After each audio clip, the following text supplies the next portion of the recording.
So, have you এই video তোমাদের first semester Calcutta university DSC ওয়ানের একটা ডিটেল সাজেশনস বানিয়ে দেবো।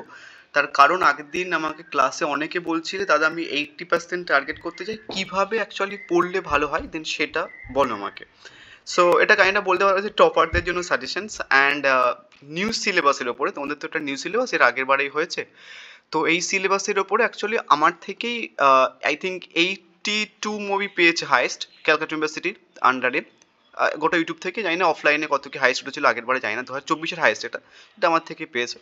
সো ওরা কী করে পড়তো না পড়তো অ্যান্ড তোমরা কীভাবে অ্যান্সার্স মেকিং করবে দেন সেটা একটুখানি বলে দেবো। অ্যান্ড যেভাবে বলছি আমি দেন সেভাবে পড়লে তোমার কিন্তু কম পড়ে বেশি নাম্বার পাবে তুমি, ঠিক আছে।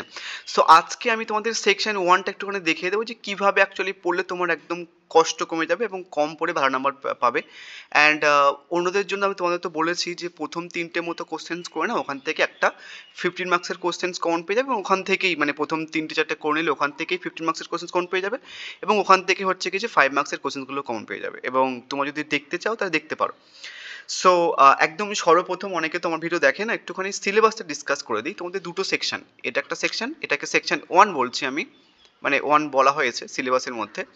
এখানে হচ্ছে কি যে 15 মার্কসের তিনটে প্রশ্ন আসবে তোমাদের, ঠিক আছে। তার মধ্যে একটা 15 মার্কসের প্রশ্ন করতে হবে। নেক্সট 5 মার্কসও তিনটে প্রশ্ন আসবে, যে কোনো একটা 5 মার্কসের করতে হবে। বাট আমি এখান থেকে সবার জন্য বলছি, সে টপাররা হোক বা যারা ভালোভাবে পড়ছে তাদের জন্য হোক বা সবার জন্য বলছি, তোমরা 5 মার্কসের এগুলো তোমাদের করতেই হবে না। যেভাবে আমি তোমাদের বলছি যদি সেভাবে করো তাহলে আর 5 মার্কসেরগুলো না করলেও চলবে, বাট সেটার জন্য একটুখানি বুদ্ধি করে পড়তে হবে। যেটা যারা ভালো পড়াশোনা করে, মানে কাইন্ড অফ আমাদের কথা যারা টপার্স হয় অ্যাকচুয়ালি, তারা যেভাবে পড়ে আমি তোমাদের সাজেশনসটা আজকে সেভাবে ডিসকাস করে দেবো, ঠিক আছে।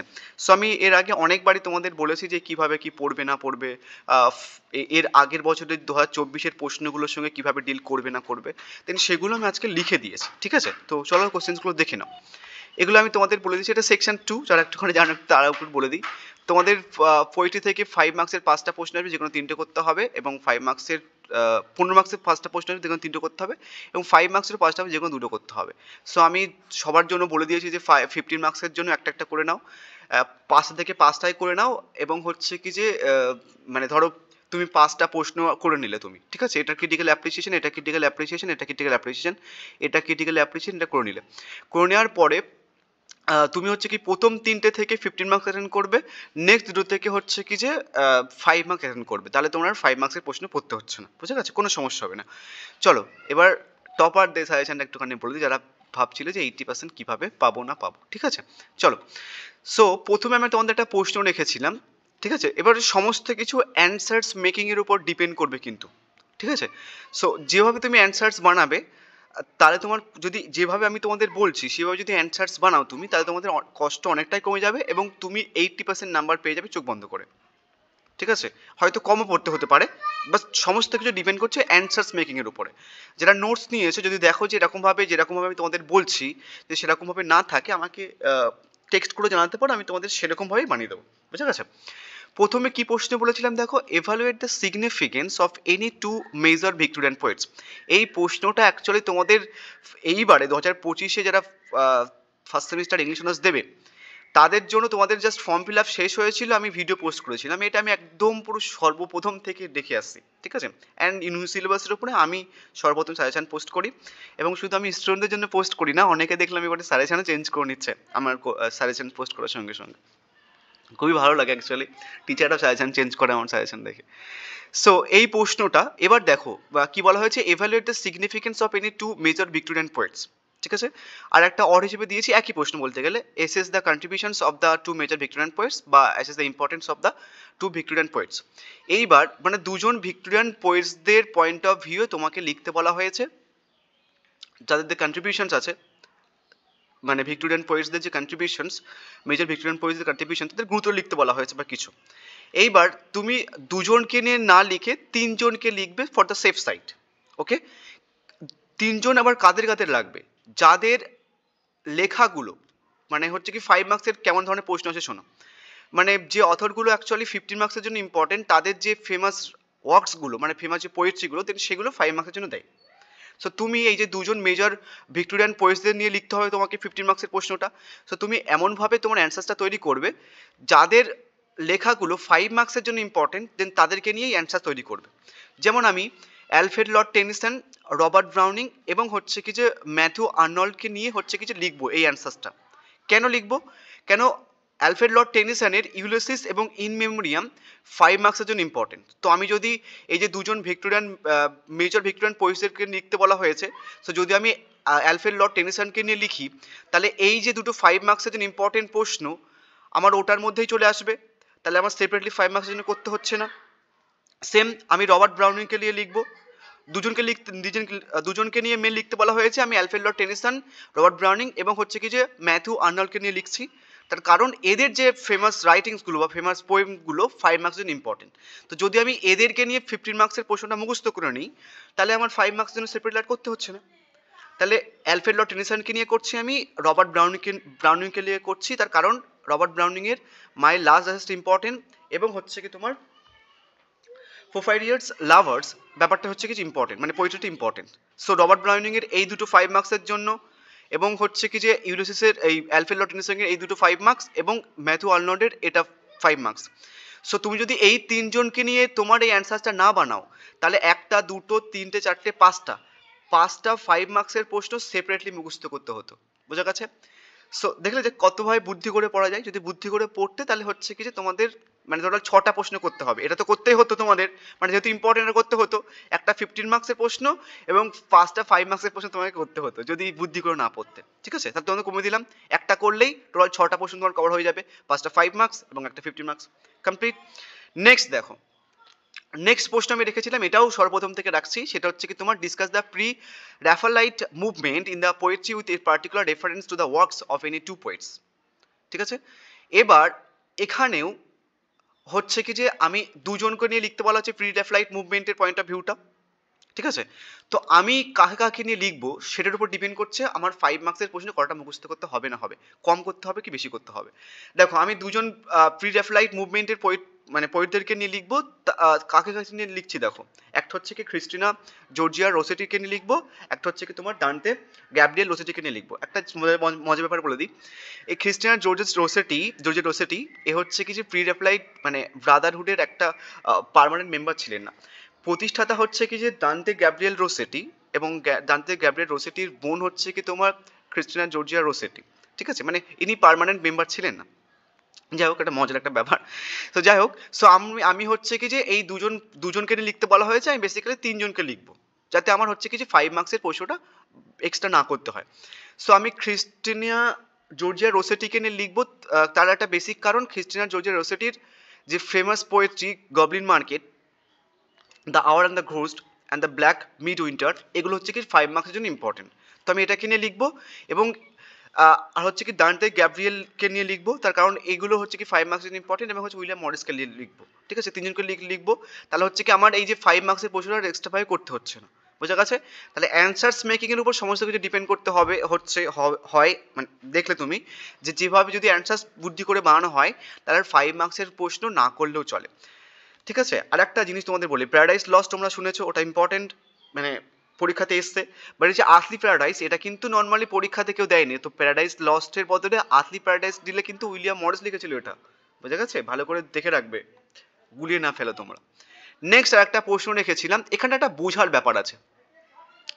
যেমন তো রোম্যান্টিক, যেমন মডার্ন পিরিয়ড বা তোমার যদি এলিজাবেথান পিরিয়ড বা কিছু যদি বলো, ওগুলো হচ্ছে একটা এরকম ভাবে থাকে। বাট নর্মালি এই যে রোম্যান্টিক পিরিয়ডের যে ব্যাপারটা, তিনটে পয়েন্ট অফ ভিউ অ্যাকচুয়ালি রয়েছে, মানে তিনটে ব্যাপার আছে।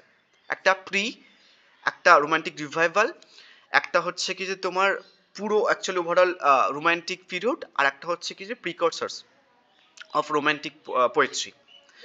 প্রিকর্সার্স অফ রোম্যান্টিক পোয়েট্রি মিনস হচ্ছে কি যে তোমার মানে ওই ব্যাপারটা কি, ব্যাপারটা হচ্ছে কি যে তোমার ধরো রোম্যান্টিক যে থিঙ্কিংগুলো, মানে রোম্যান্টিক যে মুভমেন্ট, তার যে চিন্তাভাবনাগুলো যারা আগে তৈরি রোম্যান্টিক এজ পড়ার আগে রোম্যান্টিক চিন্তাভাবনাগুলো, যে রোম্যান্টিক কোনো একটা পরিস্থিতি রোম্যান্টিক যে কাজবাজগুলো বা রোম্যান্টিক যে ওয়ার্ডসগুলো মেনশন করা হয়, সেগুলো নিয়ে যারা আগে চিন্তাভাবনা করেছিল রোম্যান্টিক এজ পড়ার আগে, তাদেরকে প্রিকর্সার্স অফ রোম্যান্টিক পোয়েটস বলা হয়।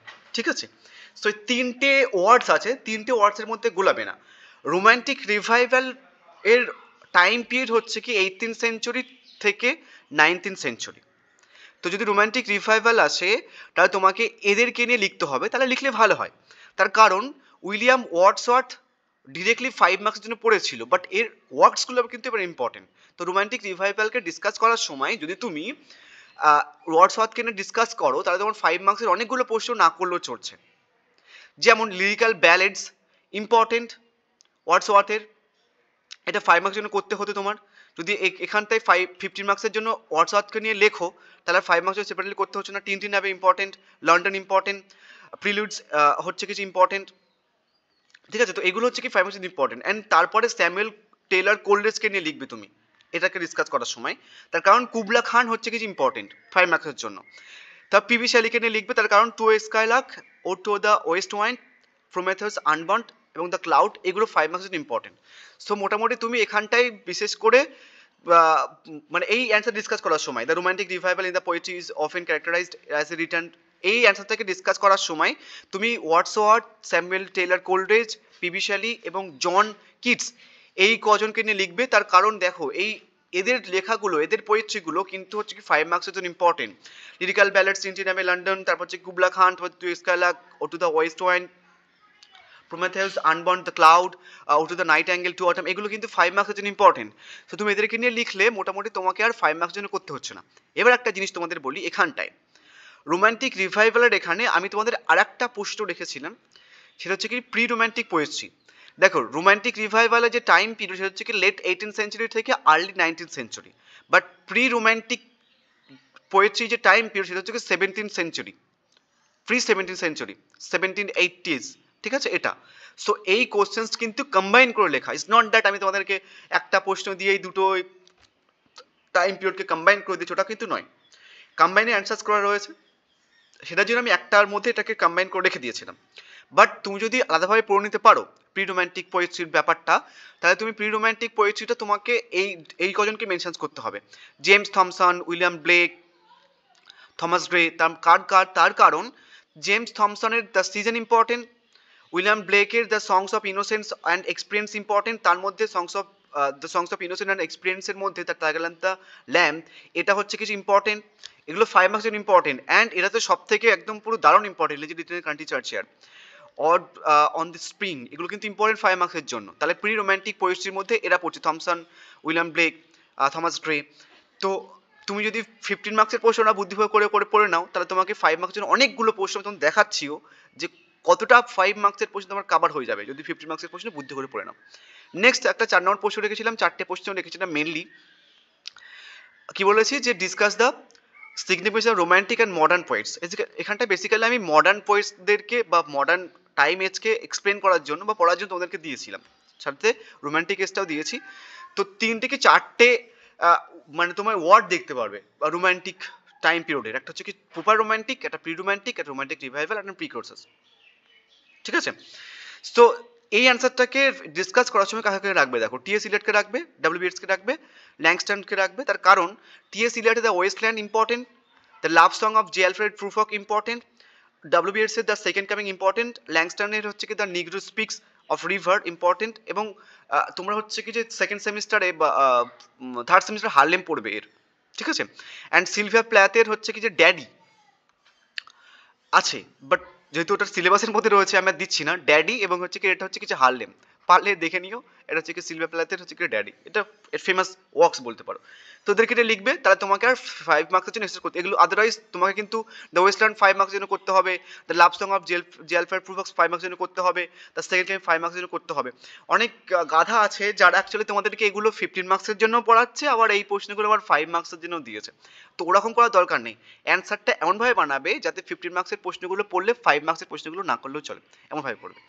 অ্যান্ড এই প্রশ্নটা জেনারেলদের জন্য ইম্পর্টেন্ট, অনার্সদের জন্য ইম্পর্টেন্ট নয়। যদি কেউ করতে চাও তাহলে করো, বাট কাদেরকে নিয়ে করবে দেখে নাও। তার কারণ কেন বলছি, তোমাদের হচ্ছে কি এখানটায় কিছু 5 মার্কসের প্রশ্ন আছে, তোমাদেরকে কিন্তু করতে হবে 5 মার্কসের প্রশ্নগুলো। তো যখন 5 মার্কসের জন্য করছো এটা একটুখানি 50 মার্কসের জন্য চাইলে করে নিতে পারো। এবং তোমরা যখন 80% টার্গেট করছো তখন কিছু একটা 2-1টা এক্সট্রা প্রশ্ন তোমাদের পড়তে হবে, 5টা করে নেবে যারা 80% টার্গেট করছো। তো write the contributions of any two major metaphysical poets, একে ডিসকাস করার সময় মানে অ্যান্সারটা ডিসকাস করার সময় অ্যান্ড্রু মার্বেলকে রাখবে, জন ডানকে রাখবে। তার কারণ অ্যান্ড্রু মার্বেলের টু হিজ কো-মিস্ট্রেস ইম্পর্টেন্ট। অ্যান্ড এই যে টু হিজ কো-মিস্ট্রেস, একটা জিনিস তোমাদের বলে যে টু হিজ কো-মিস্ট্রেসটা কি। টু হিজ কো-মিস্ট্রেসটা 5 মার্কস ইম্পর্টেন্ট, তাহলে অ্যান্ড্রু মার্বেলকে নিয়ে কেন লিখছি, এটা 5 মার্কস সেপারেটলি যাতে করতে না হয়। And on mister Milton's paradise lost, এবার দেখো তোমরা প্যারাডাইস লস্টটা পড়েছো, কিন্তু অন মিস্টার মিল্টন প্যারাডাইস লসটা কিন্তু কেউ পড়োনি, এটা কিন্তু ইউনিক একটা প্রশ্ন। সবাই ভাবছি যে প্যারাডাইস লস দিয়েছে মিল্টনের লেখা করে দেবো, কিন্তু এটা মিল্টনের লেখা নয়, এটা কিন্তু অ্যান্ড্রু মার্বেলের লেখা। On mister Milton's paradise lost, বুঝে গেছেন দ্য ডেফিনিশন অফ লাভ। তাহলে হচ্ছে কি যে অ্যান্ড্রু মার্বেলকে নিয়ে লিখবো এবং জন ডানকে লিখবো, তার কারণ দ্য সানরাইজ, জন ডানের হচ্ছে কি দ্য সানরাইজিং হোলি সনেট, এগুলো কিন্তু 5 মার্কসের জন্য ইম্পর্টেন্ট। সো অ্যান্সারটা এমনভাবে বানাবো যাতে 5 মার্কস এগুলো কভার হয়ে যায়। এবার কিছু এক্সট্রা প্রশ্ন রেখেছিলাম, এগুলো চাইলে করে নিতে পারো যারা 80% টার্গেট করছো। এবার দেখো যেগুলো আমি তোমাদের যেমনভাবে বলেছি যদি তেমনভাবে তোমরা করে নাও অ্যান্সার্সগুলো, তাহলে তোমাকে দেখো কতগুলো 5 মার্কসের প্রশ্ন কভার হয়ে যাচ্ছে। এই প্রশ্নটা কভার হয়ে যাচ্ছে এলিজি রিটেনের কান্ট্রি চার্চিয়ার্ড, থমাস গ্রের লেখা, এবং এটা ফ্রিকোসেস অফ রোম্যান্টিক পোয়েটস বলেছি আমি, যে যারা রোম্যান্টিক টাইম পিরিয়ডের যারা নয়, যারা হচ্ছে কি রোম্যান্টিক টাইম পিরিয়ডের একটু আগের, এবং যারা রোম্যান্টিসিজমের বীজ বুনেছিল বলতে পারো সঠিক ভাষায়, তাদেরকে প্রিকোসেস অফ রোম্যান্টিক পোয়েটস বলা হয়। তো থমাস ক্রে তার মধ্যে একজন, এডওয়ার্ড ইয়াং একজন, জেমস থমসন একজন, ঠিক আছে, অনেকে আছে। সো এলিজি রিটেনের কান্ট্রি চার্চিয়ার্ড, থমাস গ্রে, বা যদি এটা আসে তুমি কিন্তু এটা লিখতে পারবে, কোনো সমস্যা নেই। তাহলে তুমি যদি 15 মার্কসের প্রশ্ন ভালো করে নাও, এটাও করতে হচ্ছে না, এটা করতে হচ্ছে না, জাস্ট এটা করতে হবে। আমি তোমাদের জাস্ট মার্ক করে দেখিয়েও দিচ্ছি, এটা জাস্ট এটা 5 মার্কসের জন্য শুধু করতে হবে। যেগুলো লাল কালার দিয়ে দেখাচ্ছে সেগুলো আর 5 মার্কসের জন্য করতে হবে না, যদি 50 মার্কসের প্রশ্নটা খুব ভালো করে নাও। এটা করতে হচ্ছে না, এটা করতে হচ্ছে না, এটা করতে হচ্ছে না, এটা করতে হচ্ছে না, এটা করতে হচ্ছে না, এটা করতে হচ্ছে না, এটা করতে হচ্ছে না, এটা করতে হচ্ছে না, এটা করতে হচ্ছে না, এটা করতে হচ্ছে না।